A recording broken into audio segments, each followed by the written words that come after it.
Mi nombre es Álvaro de la Cruz y básicamente lo que yo hago es contar un evento histórico religioso en el marco del cumplimiento de lo que la Biblia ha predicho, que es lo que conocemos con el nombre de profecía. Y lo estamos haciendo a través de un medio masivo, mediático, conocido como el podcast. Y lo hemos titulado con el nombre de la historia profética del mundo. Este es el nombre que estamos utilizando, con el que lo hemos bautizado.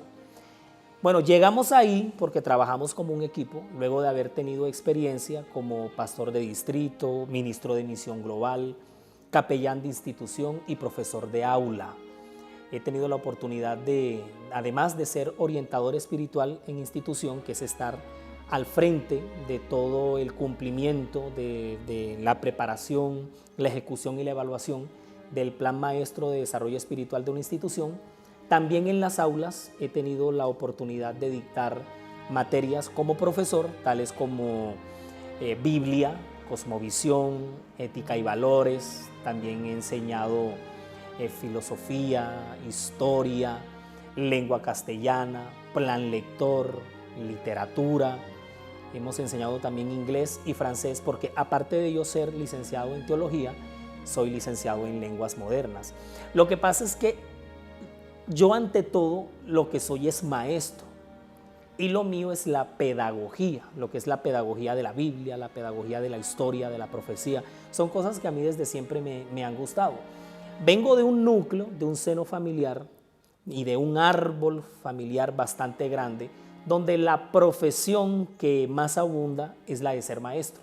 Yo soy hijo de maestros, mi papá, mi mamá, mis hermanos, mis tíos, mis primas, hasta mi esposa. Estoy felizmente casado con una profesora de preescolar que es magíster en orientación educativa familiar y ejerce con mucho amor su profesión.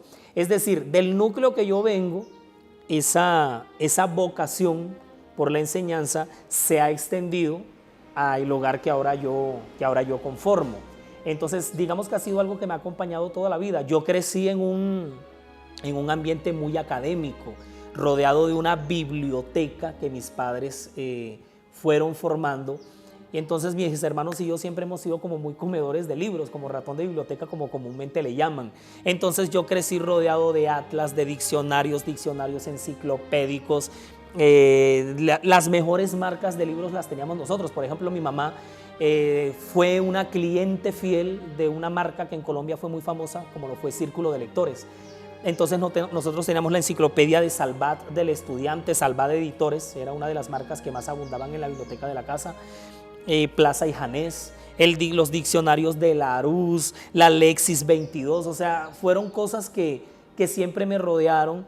Y al mismo tiempo mi mamá nos acercó mucho, como que sin querer queriendo, con la lectura. Entonces yo desde muy niño aproveché eso. Por ejemplo, yo en mi adolescencia me leí solito los 3 tomos de la Guerra Civil Española que estaban en mi casa. Abundaban mucho las caricaturas de Asterix y Obelix, que aprendí mucha historia a través de este cómic. Viajé con el navegante Corto Maltés a muchos puertos del mundo a través de sus aventuras.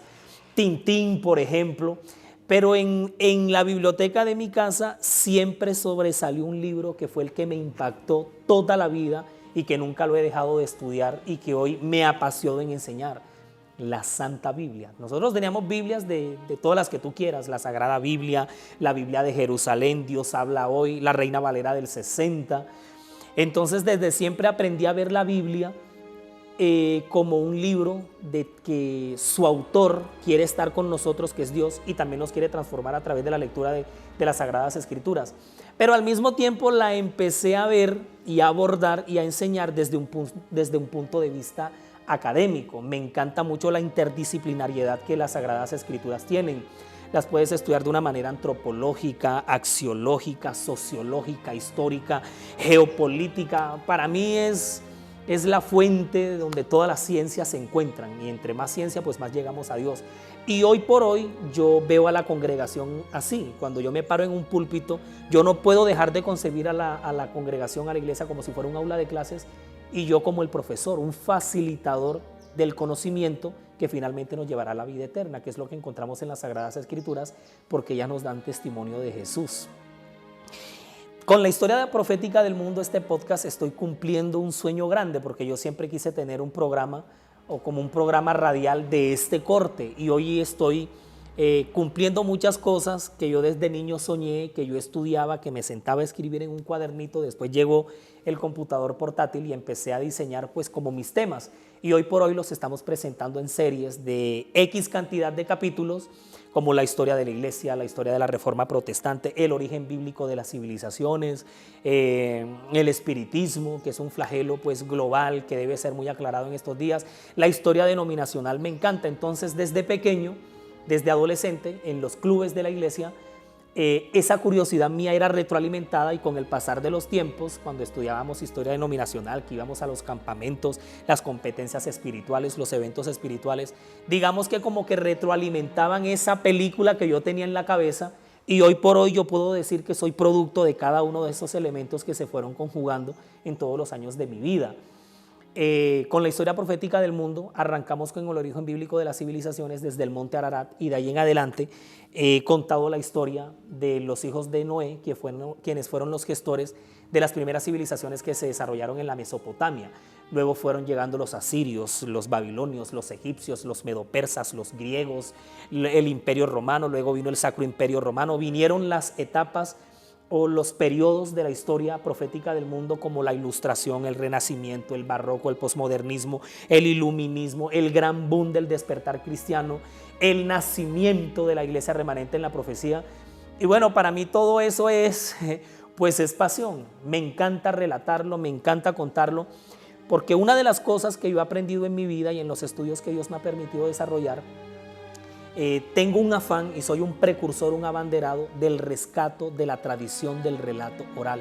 Antiguamente los patriarcas se sentaban y los escuchas se sentaban con ellos a prestarles atención toda la historia de la redención antes de que apareciera la escritura. Entonces por eso el podcast, porque para mí el podcast es un relato, o sea, yo soy como una especie de cuentero. Yo te cuento a ti qué pasó, como si fuera una conversación informal para que tú me entiendas en unos códigos y en unos lenguajes. Por ejemplo, cuando yo pasé por las aulas, los adolescentes me enseñaron mucho, mis estudiantes adolescentes a quienes le debo mucho, cómo era la pedagogía con ellos, la pedagogía de la Biblia. Entonces yo les contaba, les relataba cómo fue que pasó con las religiones abrahámicas, cuando nació el Islam, cuando se cruzó con el judaísmo, cuando llegó el cristianismo, más adelante aparece la iglesia adventista del séptimo día, la iglesia de la profecía y todos los eventos finales. Entonces yo realmente lo que lidero es como el rescate de la tradición oral para una iglesia, para un pueblo, para un mundo que debiera rescatar siempre y mantener presente la memoria histórica del plan de salvación en todo el plano y el desarrollo de la historia de este mundo. Bueno, tú nos puedes seguir en nuestras cuentas, en nuestra página web, en cada uno de los canales que tenemos en las redes sociales. Síguenos. En YouTube activa la campanita de notificaciones para que te llegue cualquier publicación. Inmediatamente la publicamos, la subimos. Dale like, dale me gusta a nuestros videos, a nuestros podcasts. Compártelos y únete a esta iniciativa y en esta gran cadena mundial de la predicación de nuestro mensaje profético que como iglesia estamos llamados a mantener. Entonces aquí quise contarte un poquito de lo que es el efecto de la profecía en la historia de Álvaro de la Cruz.